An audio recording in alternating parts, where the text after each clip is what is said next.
નમસ્તે વિદ્યાર્થી મિત્રો, ઘણી બધી સ્કૂલોમાં આવતીકાલે સંસ્કૃતનું પેપર છે અને અમુક સ્કૂલમાં અંગ્રેજીનું પેપર છે. તો બંને વિષયના મોસ્ટ ઇમ્પોર્ટન્ટ ક્વેશ્ચન હું તમારી સાથે શેર કરીશ. હું તમને ગેરંટી સાથે કહું છું વિદ્યાર્થી મિત્રો, જે પણ વિદ્યાર્થી મિત્રોને કાલે સંસ્કૃતનું પેપર છે તો આજે હું 3 થી 4 વિડીયો અપલોડ કરીશ. જો તમે બધા જ વિડીયો જોઈ લેશો તો તમારા ગેરંટી 70 કરતાં વધારે માર્ક્સ આવશે.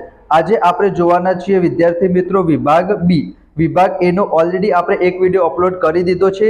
એ વિડીયો તમે જોયો એનો મતલબ તમારા 20 માર્ક્સ પાક્કા થઈ જશે. તો આ વિડીયો જોઈને વિદ્યાર્થી મિત્રો એ વિડીયો જોઈ લેજો. આજે આપણે જોવાના છીએ વિદ્યાર્થી મિત્રો વિભાગ બી. એમાં 13 માર્ક્સનું તમારી પરીક્ષામાં પૂછાશે. કયા મોસ્ટ ઇમ્પોર્ટન્ટ ક્વેશ્ચન છે એ હું તમારી સાથે આજે શેર કરવાનો છું. પીડીએફ હું તમને મોકલીશ. એમાં વિદ્યાર્થી મિત્રો ટીક નથી કરેલું તો અત્યારે તમે શું કરજો, વિડીયોને પોઝ કરો અને તમારી પાસે એક પેન અથવા પેન્સિલ રાખો અને સ્વાધ્યાય પત્રમાં ટીક કરતા જજો વિદ્યાર્થી મિત્રો. બરાબર, ચલો ફટાફટ સબસ્ક્રાઇબ ના કરી હોય તો સબસ્ક્રાઇબ જરૂર કરી દેજો. અહીંયા જોઈ શકો છો વિદ્યાર્થી મિત્રો વિભાગ બી, યોગ્ય પદમ ચિત્વા રિક્ત સ્થાનેન પૂર્યત, એટલે કે તમારે ખાલી જગ્યા પૂરવાની છે. અહીંયા વિદ્યાર્થી મિત્રો 1 થી લઈને કેટલા સુધી આપેલા છે? 9 સુધી આપેલા છે. પણ મોસ્ટ ઇમ્પોર્ટન્ટ હું તમને કહું છું વિદ્યાર્થી મિત્રો, પહેલા નંબરનું મોસ્ટ ઇમ્પોર્ટન્ટ છે એ તમે કરી દેજો. તમારે શું કરવાનું છે વિદ્યાર્થી મિત્રો, અહીંયા તમે જોઈ શકો છો આન્સર પર મેં લખેલા છે ભો બિલ કિમ ન સ્મરમી યન્મયા. પછી તમારે શું લખવાનું છે? ત્વયા લખવાનું છે. અને બીજી જે ફિલ ઇન ધ બ્લેન્ક્સ છે એમાં શું આવશે? તદ આવશે. પહેલામાં શું આવશે? ત્વયા આવશે. બીજામાં શું આવશે? તદ આવશે. જો વિદ્યાર્થી મિત્રો તમે વિડીયોને અંત સુધી જોઈ પણ લેશો ને તો તમારે રિવિઝન કરવાની પણ જરૂર નહીં પડે. પહેલી ખાલી જગ્યામાં ત્વયા લખવાનું છે અને બીજામાં શું લખવાનું છે? તદા લખવાનું છે. બસ આટલું જ તમારે કરવાનું છે. એના પછી વિદ્યાર્થી મિત્રો આગળ આવી જઈએ. અહીંયા લખેલું છે પ્રશ્ન વાક્યમ નિર્માણ કુરુત, એટલે કે તમારે ઇન્ટ્રોગેટિવ ક્વેશ્ચન બનાવવાનો છે. તો એમાં ઇમ્પોર્ટન્ટ કયું છે વિદ્યાર્થી મિત્રો?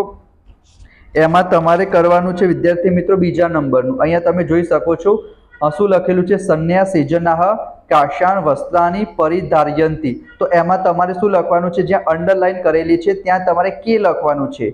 સંન્યાસીજનાહની જગ્યાએ તમારે શું લખવાનું છે? કે લખવાનું છે. કે કાશાય વસ્ત્રાની પરિધાર્યંતી અને પાછળ આપણે શું કરી દઈશું? ક્વેશ્ચન માર્ક કરી દઈશું. અને બીજામાં કેવલમ કાશાય વસ્ત્રાનામની જગ્યાએ શું લખવાનું છે? કેશામ લખવાનું છે.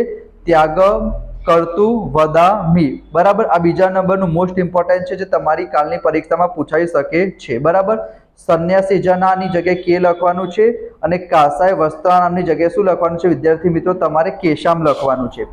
એના પછી અહીંયા તમે જોઈ શકો છો અહીંયા તમારે સંસ્કૃત ભાષામાં આન્સર લખવાના છે વિદ્યાર્થી મિત્રો. આપણી પાસે 4 પેરેગ્રાફ છે. એમાં મોસ્ટ ઇમ્પોર્ટન્ટ પેરેગ્રાફ જે મને લાગે છે તમારી પરીક્ષામાં પૂછાઈ શકે છે વિદ્યાર્થી મિત્રો, આ ત્રીજા નંબરનું અશ્ય આચારાશ્ય એ વાળું તમારી પરીક્ષામાં પૂછાવાના ચાન્સીસ સૌથી વધારે છે. તો આ સરસ મજાના રીતના કરી દેજો. 5 માર્ક્સમાં પૂછાશે. તો પહેલો ક્વેશ્ચન શું છે? આચાર્ય ચરકસ્ય ક ગ્રંથ સુપ્રસિદ્ધ વર્તતે, કે જે ચરક આચાર્ય હતા એમનો કયો ગ્રંથ પ્રસિદ્ધ હતો? તો અહીંયા તમે જોઈ શકો છો ચરક સંહિતા. તો તમારે કહની જગ્યાએ શું લખવાનું છે? ચરક સંહિતા લખવાનું છે. કે આચાર્ય ચરકસ્ય ચરક સંહિતા નામક ગ્રંથ સુપ્રસિદ્ધ વર્તતે, એટલે તમારો 1 માર્ક્સ પાક્કો થઈ જશે. બરાબર, મોસ્ટ ઇમ્પોર્ટન્ટ પેરેગ્રાફ છે. બીજામાં શું લખવાનું છે? ચરક સંહિતા ગ્રંથસ્ય ગણના કેશુ ગ્રંથેશુ ભવતી. તો એ પણ તમે જોઈ શકો છો.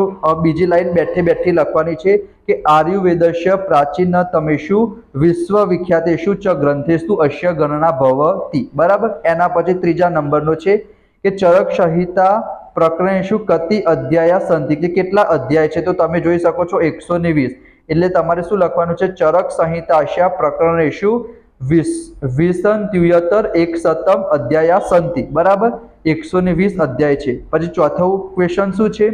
ચરકસ્ય ગ્રંથે કશ્ય વ્યાખ્યાનમ અસ્તિ, એટલે કે કેટલી વ્યાખ્યા છે? તો એ પણ તમે જોઈ શકો છો કે શું લખેલું છે? વિસ્તૃતમ વ્યાખ્યાયંતી. બરાબર, તો એ તમારે લખવાનું છે શેની અંદર? ડી ની અંદર.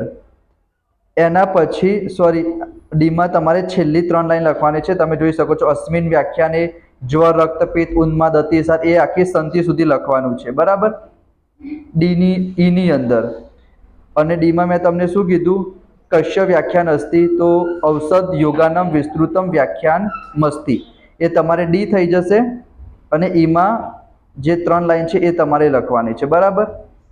આ મોસ્ટ ઇમ્પોર્ટન્ટ છે. એના પછી વિદ્યાર્થી મિત્રો અહીંયા તમે જોઈ શકો છો તમારે જે અંડરલાઈન કરેલી છે એમાં ભૂલ છે એને તમારે સુધારીને લખવાની છે વિદ્યાર્થી મિત્રો. તેમાં બીજા નંબરનું ઇમ્પોર્ટન્ટ છે કેચન અસૂયકાહ ભવંતી તે હિતમપી અનુશાસનમ. તો તમારે 4 જગ્યાએ સુધારવાનું છે. અનુશાસનમ, એના પછી સર્વાંગ છે, સુંદરમ છે અને સુભાષિતમ છે. એની જગ્યાએ તમારે શું લખવાનું છે તો એ પણ હું તમને કહી દઉં વિદ્યાર્થી મિત્રો. અહીંયા તમે સ્ક્રીનશોટ લઈ લેજો. કયું છે વિદ્યાર્થી મિત્રો, સ્ટાર્ટિંગ ક્યાંથી થાય છે? કેચન અસૂયકાથી. તો અહીંયા હું તમને બતાવું કેચુન અયુસકા વાળું કઈ જગ્યાએ આપેલું છે. અહીંયા કેચુન અહીંયા તમે જોઈ શકો છો કેચન અયુસક. મેં અંડરલાઈન પણ કરેલી છે. અનુશાસન અહીંયા પાછળ નના ઉપર ટપકું હતું તો તમારે અનુશાસનમ આ રીતના લખવાનું છે. પછી સર્વાંગ કઈ રીતના લખવાનું છે, સુંદરમ કઈ રીતના લખવાનું છે અને સુભાષિત મપી કઈ રીતના લખવાનું છે. મેં તમને મોસ્ટ ઇમ્પોર્ટન્ટ કહી દીધા વિદ્યાર્થી મિત્રો. વિભાગ બી ના, વિભાગ એ નો પણ ઓલરેડી વિડીયો અપલોડ કરી દીધો છે, એ તમે જોઈ લેજો. વિભાગ સી અને વિભાગ ડી ના પણ હું તમને જણાવી દઈશ વિદ્યાર્થી મિત્રો. તો ચેનલને સબસ્ક્રાઇબ જરૂર કરજો. અને જો તમારે અંગ્રેજીનું પેપર હોય તો એ પણ હું તમારી સાથે શેર કરીશ. બીજા બધા વિષયના પણ મોસ્ટ ઇમ્પોર્ટન્ટ ક્વેશ્ચન ફ્રીમાં સોલ્યુશન હું તમને આપીશ. તો તમારે શું કરવાનું છે, વિડીયોને લાઇક કરી ચેનલને સબસ્ક્રાઇબ કરી દેજો. આપણે થોડાક સમયમાં મળીશું વિભાગ સી ના સોલ્યુશન સાથે. ત્યાં સુધી જય શ્રી કૃષ્ણ, જય Swaminarayan. Thank you so much.